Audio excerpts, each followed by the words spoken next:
नहमदुहु व नुसल्ली व नुसल्लिमु अला रसूलिहिल करीम।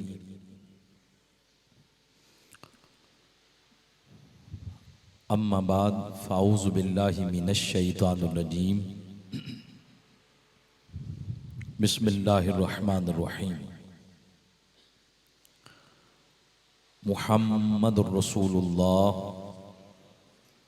वल्लज़ीना मअहू अशिद्दाउ अलल कुफ़्फ़ार रुहमाउ बैनहुम तराहुम रुकअन सुज्जदा यब्तगून फ़ज़लन मिनल्लाहि व रिदवाना सीमाहुम फ़ी वजूहिहिम मिन अथरिस सुजूद। सदक़ल्लाहु मौलानाल अज़ीम।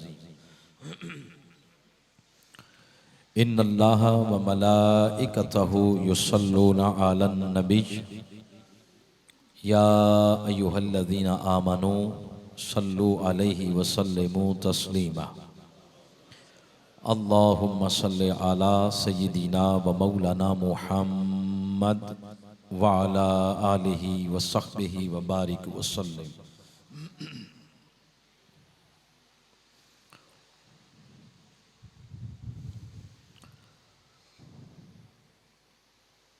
इज़्ज़त माब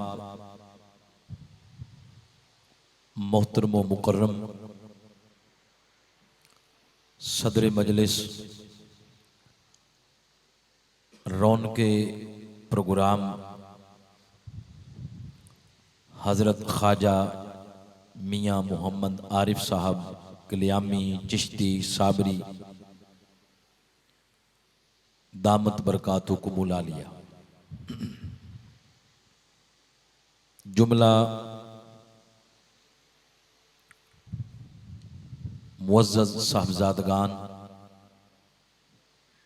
बिलखसूस मोहतरम साहिबजादा बशारत हुसैन साहब, मोहतरम साहिबजादा महमूद सुल्तान साहब, मोहतरम मुकर्रम साहिबजादा प्रोफेसर साहिबजादा तारक मसूद साहब, मोहतरम मुकर्रम प्रोफेसर राशिद मसूद कलियामी साहब, जुमला मुअज़्ज़ज़ उलमाए कराम और हज़रत ख्वाजा मियाँ विलायत हुसैन चिश्ती साबरी कलियामी रहमतुल्लाह ताला अलैह आपके कदमों में बैठकर मार्फत इलाही के जाम पीने वाले मुअज़्ज़ज़ हाज़रीन और सामीन, तौफीक इलाही से हज़रत ख्वाजा मियाँ विलायत हुसैन चिश्ती साबरी कलियामी रहमतुल्लाह अलैह के उर्स मुबारक की आखिरी नशिस्त हम सबको नसीब हुई। अल्लाह करीम इस नशिस्त को हम सब के लिए यौम क़यामत हुज़ूर नबी रहमत सल्लल्लाहु अलैहि वसल्लम के शफ़ात के झंडे तले बैठने का सबब बने। इस आस्ताने की रौनकों में अल्लाह क़यामत तक इजाफा फरमाए और इस आस्ताने के फैज़ से अल्लाह पूरे इलाके को मुअत्तर और मुतहर फरमाए। जो मुख्तसर वक्त मुझे दिया गया है उस वक्त के अंदर रहते हुए तिलावत करदा आयात करीमा की रोशनी में कुछ मज़ामीन ख्वाजा साहब के मुबारक कदमों में बैठकर सबक के तौर पर सुनाना चाहता हूँ। अल्लाह करीम इस हाज़री को मदीना पाक की बार बार हाज़री का सबब बनाए और इसमें कोई शक भी नहीं है, जो बात मैंने अभी बोली है इसमें कोई शक भी नहीं। मुअज़्ज़ज़ हाज़रीन, मैं अपनी बात यहां से शुरू कर रहा हूं।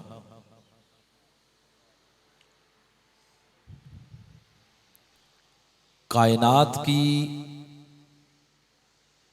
जो मेजर तकसीम है वो ये है कि पूरी कायनात का खालिक वो अल्लाह है। दाएं और बाईं साइड से मुअज़्ज़ज़ मेहमान आते रहेंगे और आगे बैठने के लिए जाएंगे। आप जितने अहबाब बैठे हैं पूरी तवज्जो मुझे दें। आज मेरी खुशकिस्मती है किबला हुजूर पीर साहब अलालत के बाइस भी आप तशरीफ़ लाए और नाचीज़ का सबक समात फरमा रहे हैं। मुअज़्ज़ज़ हाज़रीन, मैं ये अर्ज़ कर रहा था कि पूरी कायनात की मेजर तकसीम ये है कि अल्लाह हमारा खालिक है, मालिक है, रब है। उसके अलावा हर चीज मखलूक है, हत्ता के हुजूर नबी रहमत सल्लल्लाहु अलैहि वसल्लम आप भी मखलूक हैं। इस मेजर तकसीम के बाद अब कयामत तक इज्जत का, अजमत का, वकार का जो मयार है वो निस्बत मुस्तफ़ा है सल्लल्लाहु अलैहि वसल्लम। ये जुमला दोबारा बोल रहा हूं, यही मौजू है। अब कयामत तक इज्जत का क्राइटेरिया, इज्जत का मयार सिर्फ मकीन गुंबद खजरा की निस्बत है सल्लल्लाहु अलैहि वसल्लम। जो जितना इस निस्बत में पुख्ता हो गया उसको उस बारगाह से उतनी इज्जतें मिलती हैं। तो मयार इज्जत का अब कयामत तक आका अलैहिस्सलाम की निस्बत है। उन निस्बतों का इजहार कुरान हकीम में फिर जा बजा अल्लाह करीम ने फरमाया है। जो तिलावत करदा आयत करीमा है ये 26वां पारा है, सूरा अल फतह 48 नंबर सूरा, इसकी आयत नंबर 29 का पहला हिस्सा।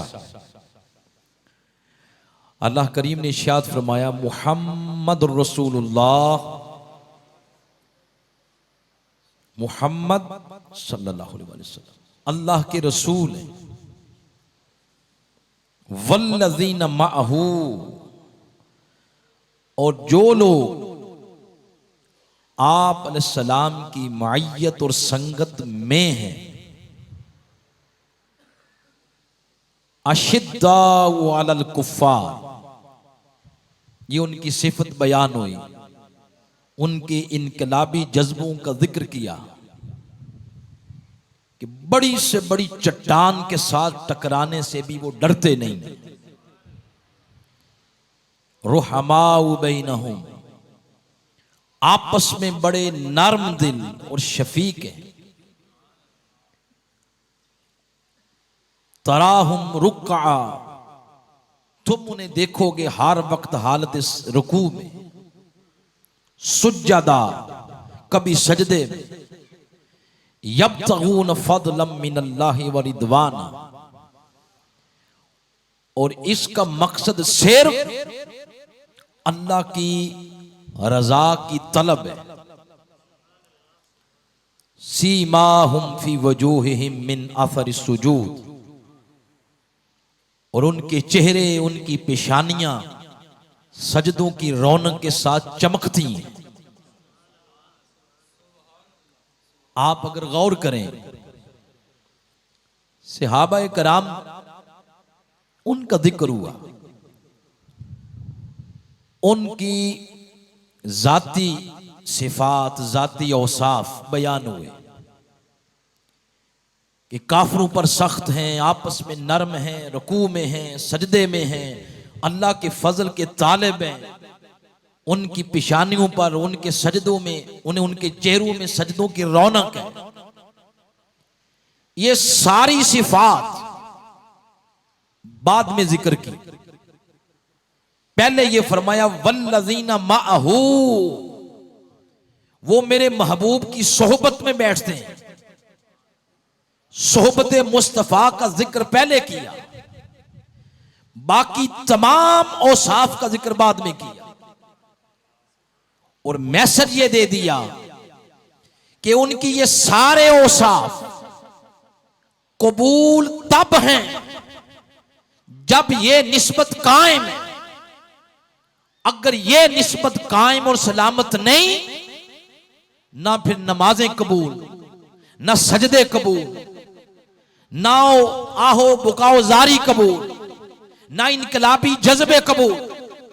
इनकलाबी जज्बे, आपस का खल्क, सीरत, रुकू, सजदे, ये उस वक्त कबूलियत के सजदे पर, कबूलियत के दर्जे पर फायज होते हैं जब इस पर आका अलैहिस्सलातु वस्सलाम की निस्बत की मोहर लगती है।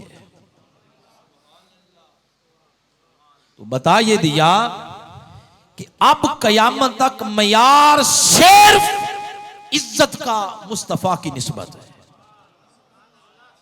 जो इस निस्बत में आगे बढ़ गए वो उतने बुलंद मर्तबों पर फायज हो गए। इन निस्बतों की बात जा बजा कुरान करता है। कुरान पाक के अंदर अल्लाह करीम ने आपकी, हमारी, कयामत तक आने वाले लोगों की बात की, साबका उम्मतों की भी बात की। अल्लाह करीम ने इरशाद फरमाया कुंतुम खैर उम्मा, तुम सबसे बेहतरीन उम्मत हो। ये लक़ब, ये उन्वान 1,24,000 उम्मतों में से किसी उम्मत को नहीं मिला। कुरान हकीम में साबका तमाम अंबिया की उम्मतों का जिक्र है। नूह अलैहिस्सलाम का जिक्र, उनकी उम्मत का जिक्र। हूद अलैहिस्सलाम का जिक्र, उनकी उम्मत का जिक्र। सालेह अलैहिस्सलाम का जिक्र, उनकी उम्मत का जिक्र। मूसा अलैहिस्सलाम का जिक्र, उनकी उम्मत का जिक्र। सुलेमान अलैहिस्सलाम का जिक्र, उनकी उम्मत का जिक्र। जाहिर सी बात है 1,24,000 अगर नबी हैं तो उम्मतें भी इतनी होंगी। 1,24,000 उम्मतें भी हैं, मगर आदम हो, नूह हो, हूद हो, सालेह हो, मूसा हो, ईसा हो, सुलेमान हो या इब्राहिम हो, इस्माइल हो या इसहाक हो, सालेह हो या इदरीस हो, इलियास हो या याकूब या यूसुफ, किसी एक नबी की उम्मत को अल्लाह ने खैर उम्मत का लक़ब नहीं दिया। खैर उम्मत का लक़ब सिर्फ अल्लाह ने उम्मत मुस्तफा को दिया है। क्यों? हमारे पास क्या ऐसा है? क्या हमारे अमाल बहुत ज्यादा है? जरा अपने मन के अंदर झांक कर तो देखें। इस उम्मत का एक तस्वीर का रुख ये है कि इसमें हजरत बाबा मियां विलायत हुसैन कल्यामी जैसे लोग हैं, हुजूर गौस पाक जैसे लोग हैं, हजरत बाबा फजल कल्यामी साहब जैसे लोग हैं, हजरत ख्वाजा हाफिज मोहम्मद शरीफ जैसे लोग हैं, ख्वाजा मोइनुद्दीन चिश्ती अजमेरी जैसे लोग, ख्वाजा हजरत बायजीद बुस्तामी जैसे लोग, जुनैद बगदादी जैसे लोग, श्री शक्ति जैसे लोग। अगर इस उम्मत में बड़े बड़े औलिया हैं तो तस्वीर का दूसरा रुख यह है कि हम जैसे गुनहगार भी हैं, हम जैसे सयाकार भी हैं, बदकार हैं, सयाकार हैं, बदमाश हैं, जानी हैं, शराबी हैं, चरसी हैं। तो बदकार भी हैं, औलिया भी हैं। पहली उम्मतों में भी अगर देख लें तो पहली उम्मतों में भी औलिया की कमी नहीं। सुलेमान अलैहिस्सलाम को देख लें, सुलेमान अलैहिस्सलाम की उम्मत में बड़े बड़े वली हैं, बड़े बड़े वली। सूरह नमल को पढ़ें, कुरान हकीम की 27 नंबर सूरा है, उसकी आयत नंबर 39, 40, 41, उसमें अल्लाह करीम ने बड़ी तफसील के साथ जिक्र किया है कि सुलेमान अलैहिस्सलाम की उम्मत में वो वाकया है कि जब आपके सामने आपकी पूरी कौम बैठी हुई थी तो आपने अपने सामने बैठे हुए लोगों को मुखातब करके फरमाया, काला या अय्युहल मलाउ अय्युकुम यातीनी बि अर्शिहा, तुम में से कौन ऐसा है जो मलके सबा का ताख्त उसके यहां आने से पहले ले आए। थोड़ा सा इको कम करें थोड़ा सा। तो वहां बैठे हुए लोगों में से कुरान फरमाता है कि जिन उठा, काला इफरीतु मिनल जिन, उसने दावा किया, कहता है अना आती का बेही, हुजूर मैं लेके आऊंगा। और साथ ही दावा करता है वह इन्नी अलैहि लकविय्युन, मेरे अंदर बड़ी ताकत है, मेरे अंदर बड़ी, ये खुद कह रहा है, जिन कह रहा है मेरे अंदर बड़ी ताकत है। और हमारे यहां भी वैसे ऐसा ही है, जिसके बारे में मशहूर हो जाए कि इसके पास 2 जिन्न हैं, लोग दौड़े दौड़े जाते हैं, ना उसका जोहद देखा, ना वरा देखी, ना तकवा देखा, ना उसके शबो रोज देखे, बस जिन का नाम सुन के पागल बनी हुई है सारी दुनिया। क्या औरतें, क्या मर्द, क्या पढ़े लिखे, क्या अनपढ़। आज जरा कुरान से जिन की औकात से सुन ले, जिन की औकात क्या है। जब उसने कहा मैं बड़ा ताकतवर हूं, तो सुलेमान अलैहिस्सलाम ने फरमाया ये तो बताओ कि तख्त लाओगे कब, कितने वक्त में। उसने आगे से कहा अन तकूम मिन मकामिक, आपकी अभी ये नशिस्त खत्म नहीं होगी, तख्त आपके सामने हाजिर कर दूंगा। सुलेमान अलैहिस्सलाम ने फरमाया बैठ जाओ। बैठ गया और साथ ही साथ दाएं बाएं देखता है कि इन्होंने मुझे बिठाया क्यों है। जब सुलेमान अलैहिस्सलाम ने यह लफ्ज बोला मुझे तख्त इससे पहले चाहिए, अब उसने गर्दन झुका दी। अगर ताकत होती तो बोलता न कि हुजूर पहले ले आता हूं। चले वो तो कमजोर था, उसकी बिरादरी का कोई और जिन खड़ा हो जाता, वो कहता हुजूर बच्चा है, नादान है, ऐसे दावा कर बैठा है, मैं ले आता हूं।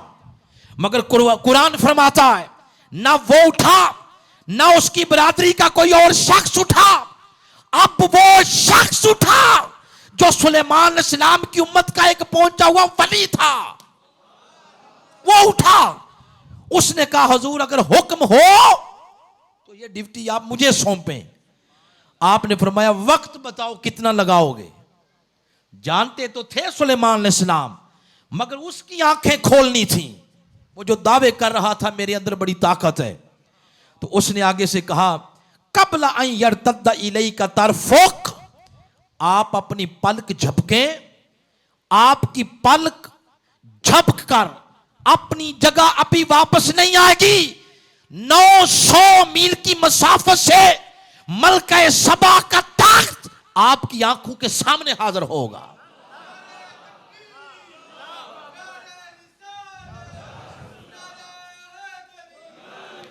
और अगली बात सुने, ये औलिया के दर की ये खैरात है, ये हजरत मियां विलायत हुसैन कल्यामी उनके दर की खैरात है।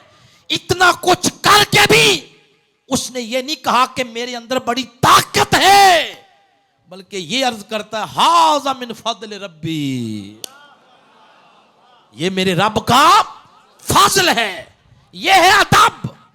ये क्या है बोले? अदब।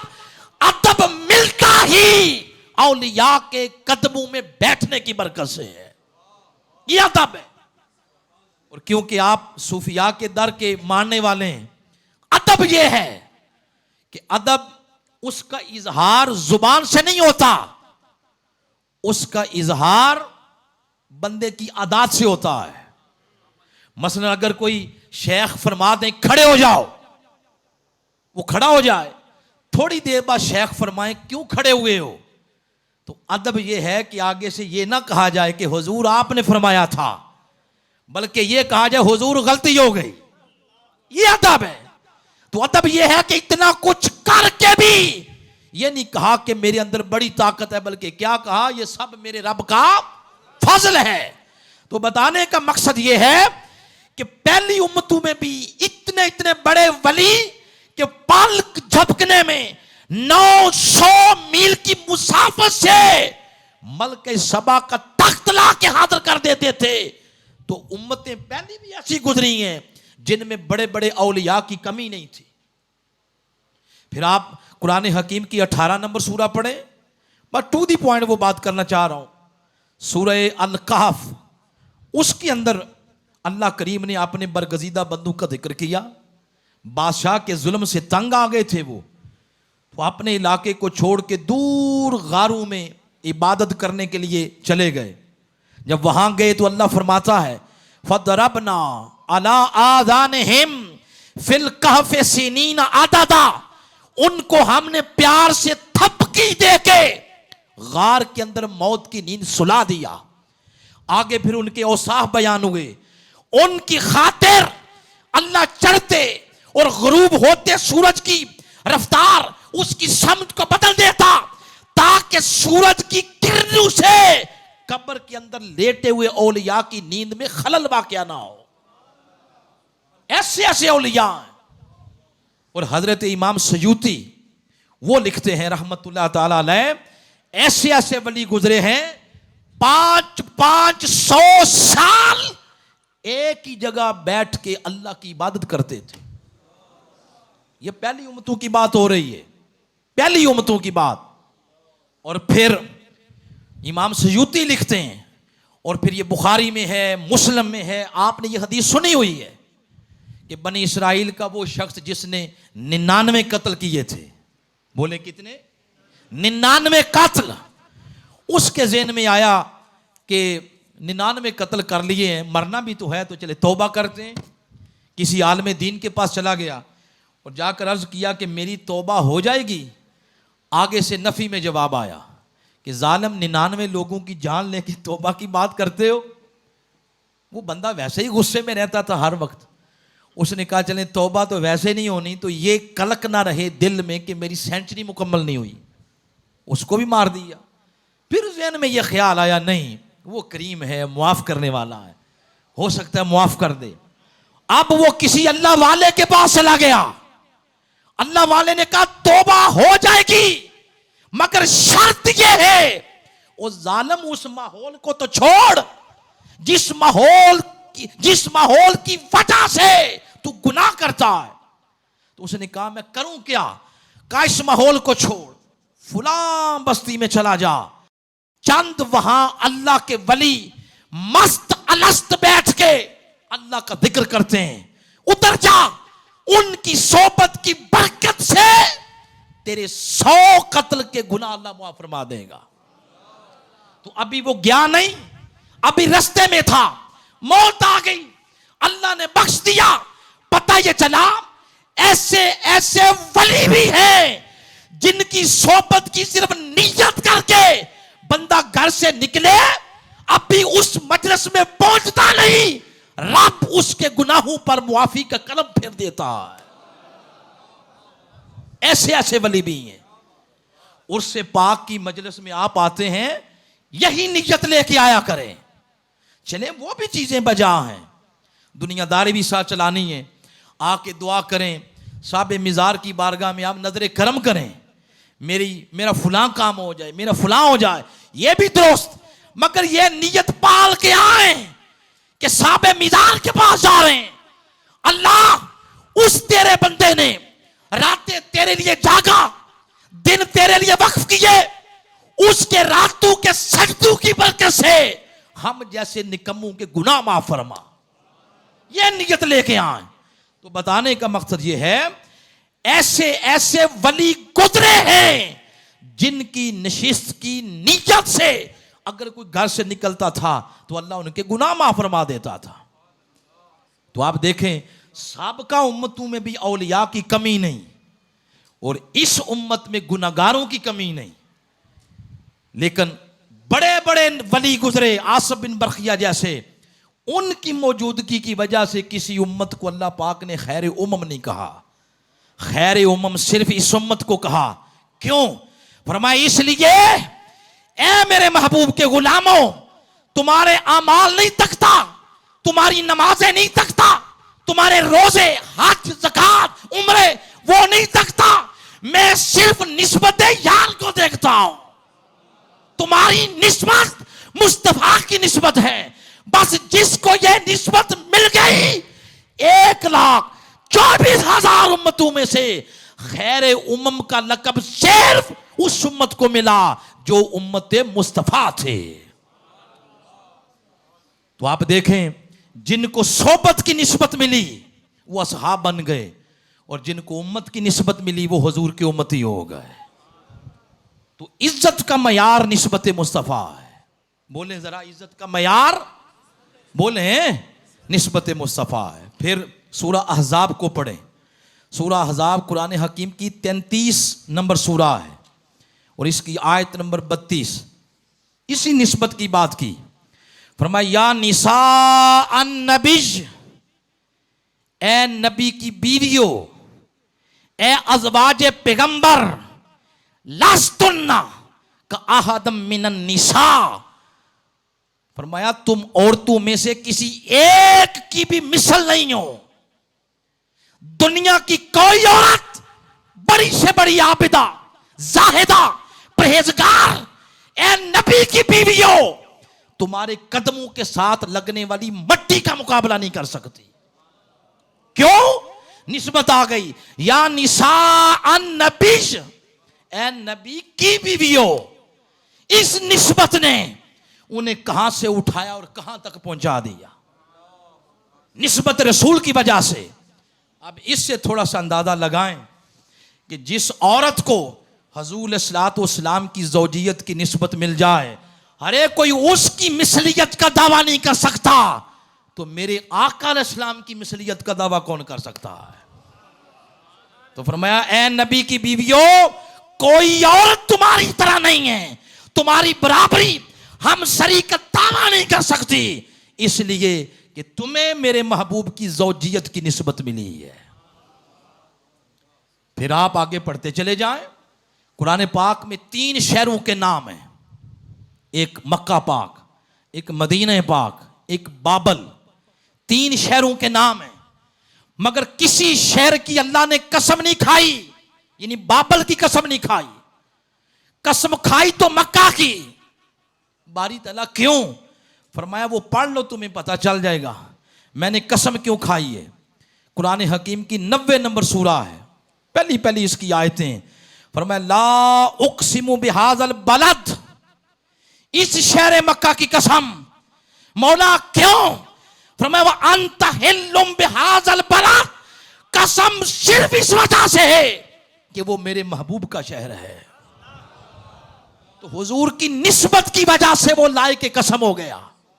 और फिर मेरे शेख वक्त के मुजद्दिद शेखुल इस्लाम डॉक्टर मोहम्मद अल कादरी, आपने इसकी एक तफसीर ये की कि अल्लाह फरमाना ये चाह रहा, ला उक़सिमु बिहाज़ल बलद, इस शहर मक्का की कसम मैं नहीं खाऊंगा। मौला कब? फरमाया जब मेरे महबूब आप मक्का से मदीना चले जाएंगे, फिर मदीना की कसम खाऊंगा। और मदीना, इसका पहला नाम यसरब है। यसरब का माना है बीमारियों का गढ़। आका अलैहिस्सलाम तशरीफ ले गए, वो बीमारियों का गढ़ सेहत का गढ़ बन गया, नूर का गढ़ बन गया। आपने फरमाया अल मदीना तो हरमुन, मदीना हरम है। किस वजह से? सिर्फ इस वजह से कि उस शहर में अल्लाह के महबूब के कदम लगे हैं। तो आका जिधर जिधर जा रहे हैं अल्लाह की कसमों का रुख उधर हो रहा है। और फिर उस शहर में एक मस्जिद है, क्या नाम है मस्जिद का? बोलेंगे तो हाजिरी नसीब हो जाएगी। मस्जिद नबवी शरीफ। फिर वो मस्जिद आम मस्जिदों जैसी नहीं है, क्योंकि वो हुजूर की मस्जिद है। फिर उस मस्जिद की सारी जगह वो भी आपस में बराबर नहीं। उस पूरी मस्जिद में एक जगह ऐसी है जो बाकी सारी जगह से अफजल है, उसका नाम है रियादुल जन्ना। बोले क्या नाम है? रियादुल जन्ना। वो रियादुल जन्ना क्यों बनी? आप 1400 साल का हदीस का लिटरेचर खंगाल लें, एक ही वजह मिलेगी, उसके अलावा कोई दूसरी वजह नहीं। वो ये कि आका अलैहिस्सलाम 5 नमाजों के लिए उस जगह आते थे, तशरीफ लाते थे। नमाज फजर, जोहर, असर, मगरब, इशा। उसके बाद कोई सवाली आता, उसका सवाल सुनने के लिए आप फिर तशरीफ ले आते। किसी कबाइल का वफद आता तो उसकी मुलाकात के लिए हुजूर उस जगह फिर तशरीफ ले आते। कोई जंग की प्लानिंग करनी होती तो हुजूर इस्लाम फिर तशरीफ ले आते। सहाबा इकराम के साथ कोई पर्या पंचायत मीटिंग का मामला है तो हुजूर फिर तशरीफ ले आते। हसनैन करीमैन का दिल बहलाने के लिए उनको अपने कंधों पे बिठा के आका फिर तशरीफ ले आते। ये जो बार बार आका अलैहिस्सलाम का उस जगह में खरामे नाज है, आका अलैहिस्सलाम के कदम उस जगह जो बार बार लगते हैं, फरमाया उन कदमों की बरकत की वजह से मां बैन बैती व मिंबरी रौदतम मिन रियादिल जन्नह, फरमाया मुस्तफा के कदमों की बरकत की वजह से उस जगह को जन्नत के बागों में से एक बाग का दर्जा दे दिया गया है, निस्बत मुस्तफा की वजह से। इस तरह की हजार आप कुरान हकीम के अंदर मिसालें पा सकते हैं। जिसको इज्जत मिली वो हुजूर सल्लल्लाहु अलैहि वसल्लम की निस्बत की वजह से मिली। ये पिछली सारी चीजें जरा थोड़ी सी इकट्ठी कर लें ताकि अगला फिर नुक्ता मैं आपको दूं। तो जिनको निस्बत मिली सोहबत की वो हो गए हुजूर के असहाब। बोले क्या हो गए? हुजूर के असहाब। जो उम्मत हुई वो हुजूर के उम्मती। जो अज़वाज हैं वो हुजूर की अज़वाज। अब पढ़े लिखे लोग हैं, के और की में माना के लिहाज से फर्क नहीं है, बस के मुज़क्कर के लिए और की मोनस के लिए। तो जिनको ज़ौजियत की निस्बत मिली वो हुजूर की अज़वाज, सोबत की निस्बत मिली वो हुजूर के असहाब। जो उम्मत है वो हुजूर के उम्मती, हुजूर का शहर, हुजूर की मस्जिद। तो जिसको भी आका से निस्बत मिली वो 2 हरफों से मिली। बोले कितने हरफों से? 2। किसी को निस्बत मिली के की। किसकी? के। हुजूर के उम्मती, हुजूर के असहाब, हुजूर की अज़वाज, हुजूर का शहर। और दुनिया में 4 हस्तियां ऐसी हैं जिनको निस्बत के वाली नहीं, जिनको निस्बत से वाली मिली है। कौन सी निस्बत? से वाली। हर एक जो सोबत वाले वो है हुजूर के असहाब, हुजूर की अज़वाज, हुजूर के उम्मती, हुजूर का शहर, हुजूर की मस्जिद। दुनिया में जिसको निस्बत मिली वो हुजूर इस्लाम के साथ के वाली मिली। मगर 4 हस्तियां ऐसी हैं जिनको निस्बत के वाली नहीं, से वाली मिली। उनमें से पहली हस्ती फरमाया अल अली जो मिन्नी, अली मुझसे है। फरमाया फातिमा तो बदअ तो मिन्नी, फातिमा मुझसे है। अल हसन मिन्नी, हसन मुझसे है। अल हुसैन मिन्नी, हुसैन मुझसे है। और कुर्बान जाए आका ने बात यहां खत्म नहीं की, बल्कि फरमाया अल अली जो मिन्नी, अली मुझसे है। वह आना मिनल अली, और मैं उस अली से हूं।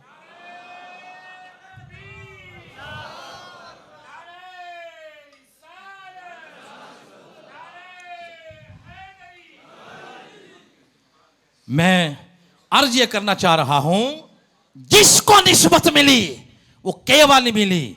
मगर ये 4 हस्तियां ऐसी हैं जिनको आका से निस्बत के वाली नहीं, किस वाली मिली? से वाली मिली। फरमाया अली मुझसे है, फातिमा मुझसे है, हसन मुझसे है, हुसैन मुझसे है। और फिर बात यहां खत्म नहीं कही, बल्कि आगे फरमाया अली मुझसे है, मैं अली से हूं। अली मुझसे है और मैं अली से हूं। मौला अली के बारे में यह बात फरमाई। और आपने गौर किया होगा, मैंने जब भी नाम लिया मैंने अली नहीं लिया, मैंने नाम लिया मौला अली। क्या बोले? ये मौला अली, बाद लोगों को लफ्ज़ मौला का मौला अली के साथ सुनकर चेहरे पर हवाइयाँ उड़ने लगती हैं। मौला कह दिया तो भाई मैंने थोड़ा कहा है, ये तो आका अलैहिस्सलाम ने फरमाया है। और एक दो सहाबी के सामने नहीं, हजार सहाबा के सामने फरमाया मन कुंत मौला फहाजा अलीयुन मौला, जिसका मैं मौला हूं उसका कयामत तक अली मौला है। हजार सहाबा के सामने। और बाद लोग इस हदीस को ज़ईफ भी कहते हैं। और मज़े की बात है, ज़ईफ वो लोग कहते हैं जिनको ज़ईफ की तारीफ भी नहीं आती, वो कहते हैं। इस पर फिर मेरे शेख ने किताब लिखी है, यकीनन जो आस्ताने आलिया की लाइब्रेरी है उसमें पढ़ी होगी। उसका नाम है अस्सैफुल जली अला मुनकरे विलायत अली। उसमें 150 तुरक इस हदीस के जमा किए गए हैं। सैफ का माना तलवार, जली का माना चमकती। माना यह होगा कि यह किताब चमकती तलवार है उन बदबख्तों की गर्दन पर जो मौला अली की विलायत को नहीं मानते। तो मैं ये बात अर्ज कर रहा हूं, ये वो हस्ती हैं जिनको आका अलैहिस्सलाम से निस्बत के वाली नहीं मिली। कौन सी निस्बत है? से वाली है। और फिर खातून जन्नत फातिमा ज़हरा अलैहिस्सलाम, उनके बारे में आका अलैहिस्सलाम ने सहाबा इकराम की ऐसे मजलिस लगी हुई थी। हुज़ूर इस्लाम ने इरशाद फरमाया, आपने फरमाया मेरे असहाब एक सवाल का जवाब तो दो, ये बताओ औरत की सबसे बड़ी फजीलत क्या है, खूबी क्या है? तो किसी ने कुछ जवाब दिया, किसी ने कुछ जवाब अर्ज किया। मौला अली शेर खुदा आप सबसे पीछे बैठे थे, अब वहाँ से उठे और घर तशरीफ़ ले गए। थोड़ी देर बाद आए और आके देखा कि अभी नशिस्त के अंदर वही सवाल डिस्कस हो रहा है। आपने पीछे से हाथ खड़ा किया तो आका अलैहिस्सलाम ने फरमाया, हाँ अली आप बताएं क्या जवाब है इस मेरे सवाल का। मौला अली खड़े होकर अर्ज़ करते हैं, हुजूर आपने यही इरशाद फरमाया है ना कि औरत की सबसे बड़ी फजीलत क्या है, खूबी क्या है। तो हुजूर औरत की सबसे बड़ी खूबी यह है कि ज़िंदगी भर उसकी मैली नज़र किसी गैर के चेहरे पर न पड़ी हो। तो मेरे आका सुन के मुस्कुराए, फरमाया अली जवाब दुरुस्त है, मगर ये बताओ ये पूछा किससे है? तो मौला अली मुस्कुरा पड़े। मुस्कुरा के अर्ज करते हैं, हुजूर आपकी लखते जिगर फातिमा तो ज़हरा से पूछा है। मेरे आका ने फरमाया, हाँ ये जवाब फातिमा ही दे सकती थी। क्यों? फातिमा तो बता तुम मिन्नी, फातिमा मोहम्मद के जिगर का टुकड़ा।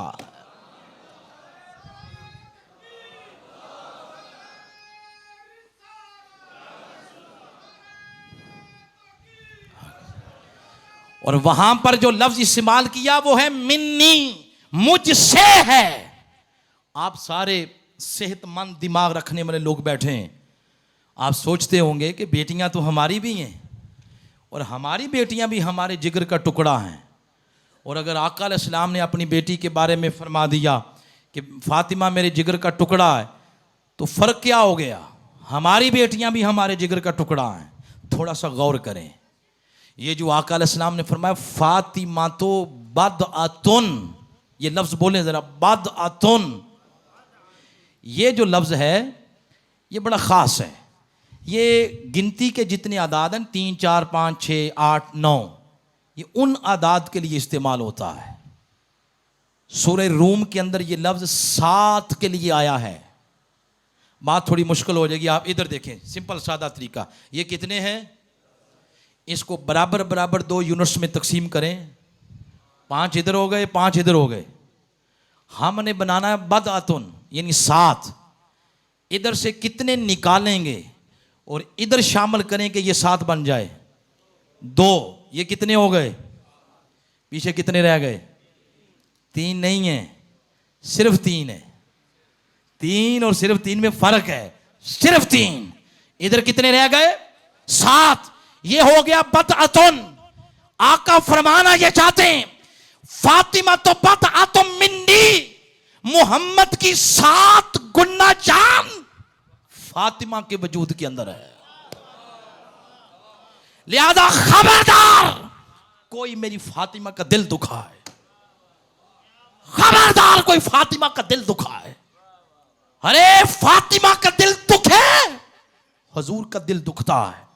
आपने सुना नहीं जब जबरील अमीन आए थे और अर्ज किया था, आका आपकी गोद में दो शहजादे बैठे हैं, आपके अपने शहजादे इब्राहिम भी हैं और हजरत इमाम हुसैन भी हैं। अल्लाह ये फरमा रहा है इन दोनों में से एक दे दें। तो आका फरमाते हैं मैंने ये सोचा कि अगर इब्राहिम चला गया तो उसके जाने पे तन्हा मैं रोऊंगा, और अगर हुसैन गया तो इसके जाने पे मेरी फातिमा भी दुखी होगी। फातिमा का दुखी होना मैं बर्दाश्त नहीं कर सकता। क्यों? फातिमा तो बता तो मिन्नी, फातिमा मोहम्मद के जिगर का टुकड़ा है।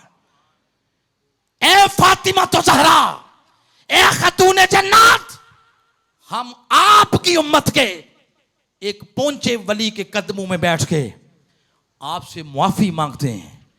पाकिस्तान से कुछ ऐसी गर्म हवाएं चली, यकीनन आपका दिल दुखा होगा। ए खतूने जन्नत हमें माफ कर दें, हम आपके नौकरों के नौकर हैं, आपके गुलामों के गुलाम हैं। याद रखें रोजे कयामत आदम अलैहिस्सलाम की फैमिली भी आएगी जब हशर के मैदान में।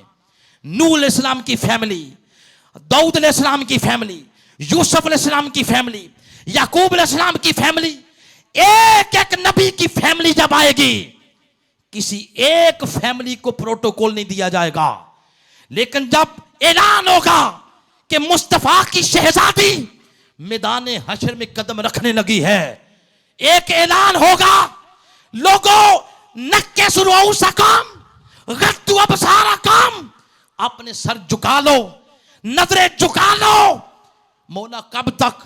1 घंटा, 2 घंटे, 3 घंटे, 5 घंटे। फिर मैं हत्ता तमुर्रा फातिमा बिन्त मोहम्मद, जब तक मुस्तफा की शहजादी यहां से गुजर नहीं जाती, किसी को इजाजत नहीं न सर उठाने की, नजरें उठाने की। क्या ख्याल है? खातूने जन्नत जब आएंगी तो अल्लाह ऐसा होगा कभी कि अल्लाह फरमाए मूसा अलैहिस्सलाम को कि मूसा आप तक लें, बाकी किसी को इजाजत नहीं? ऐसा हो सकता है? नहीं। अल्लाह क्या ये फरमा सकता है? यानी ऐसा हो सकता है कि इब्राहीम अलैहिस्सलाम को इजाजत दी जाए कि मुस्तफ़ा की शहजादी को आप तक लें, बाकियों को इजाजत नहीं? नहीं। सुलेमान अलैहिस्सलाम को कहा जाए आप तक लें, बाकियों को इजाजत नहीं? नहीं। अल्लाह फरमा रहा या अहला माशर, सब अंबिया को खिताब, सब रसूलों को खिताब। पता ये चला जिसको आता तक कर नबूवत की आंख झुक जाए, इश्क की जुबान में उसको फातिमा तो ज़हरा का नाम देते हैं।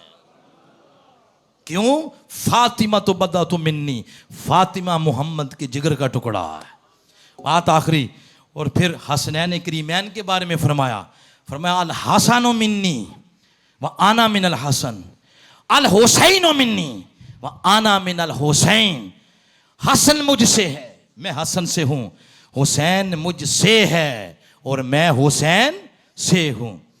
अब इस बात पे आप सुनते रहते हैं ये चीज़ें, लेकिन अपने मौक़िफ़ को मजबूत करने के लिए कि ये बात तो समझ में आती है कि नाना के नवासा नाने से है, मगर ये बात कैसे समझ आए कि नाना नवासे से है।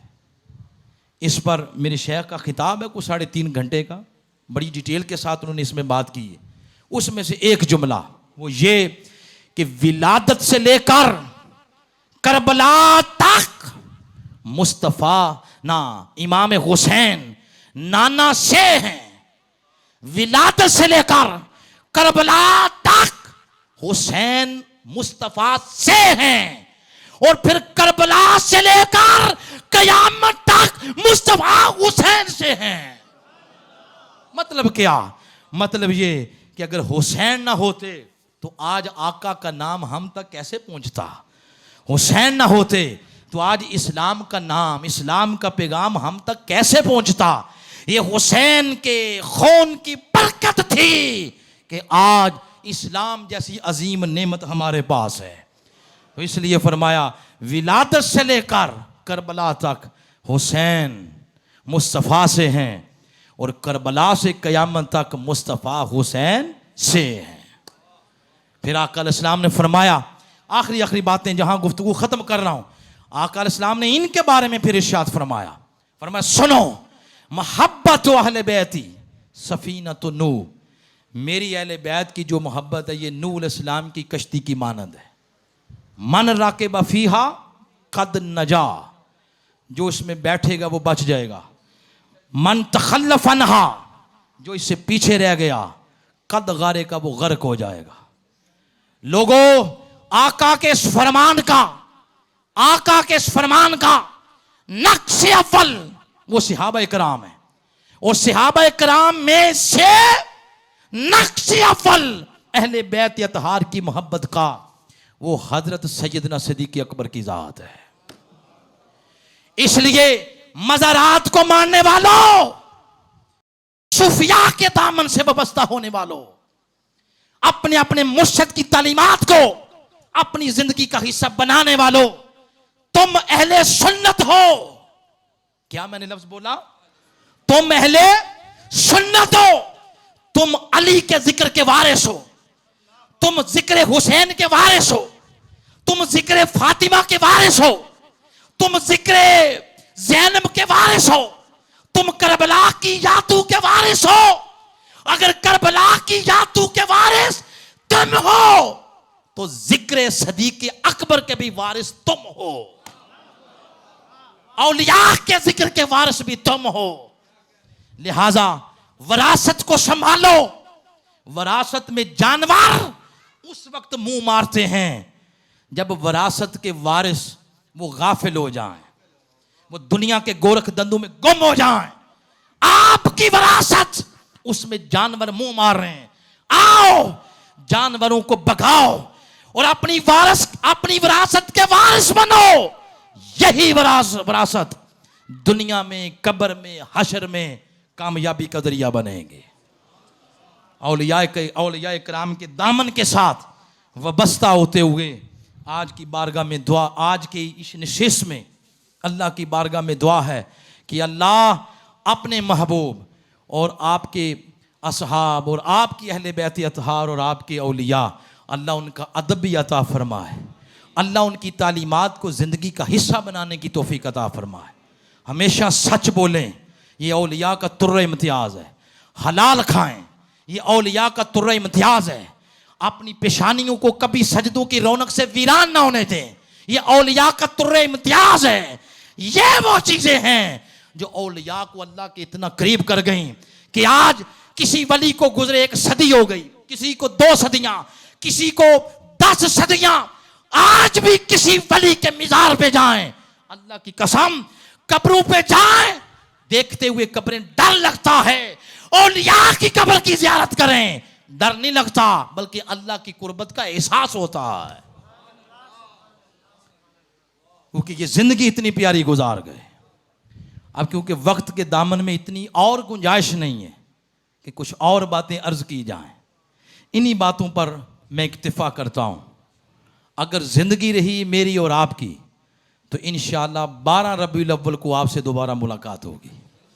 इसी जगह हज़रत ख्वाजा मियाँ विलायत हुसैन चिश्ती साबरी कल्यामी रहमतुल्लाह अलैह के कदमैन शरीफैन में इंशाअल्लाह मैं हज़रत ख्वाजा मियाँ मोहम्मद आरिफ साबरी कल्यामी चिश्ती साबरी दामत बरकातुकुमुल आलिया, आपका और आपके पूरे खानवादे का मैं शुक्रिया अदा करता हूँ। नाचीज़ पर उनकी शफ़क़तें हैं और उन शफ़क़तों की बरकत की वजह से आपके साथ मुलाकात हो जाती है। अल्लाह की बारगाह में दुआ है इन्हीं शफ़क़तों को मेरे लिए अल्लाह रोज़े क़यामत कामयाबी का ज़रिया बनाए। वस्सलाम।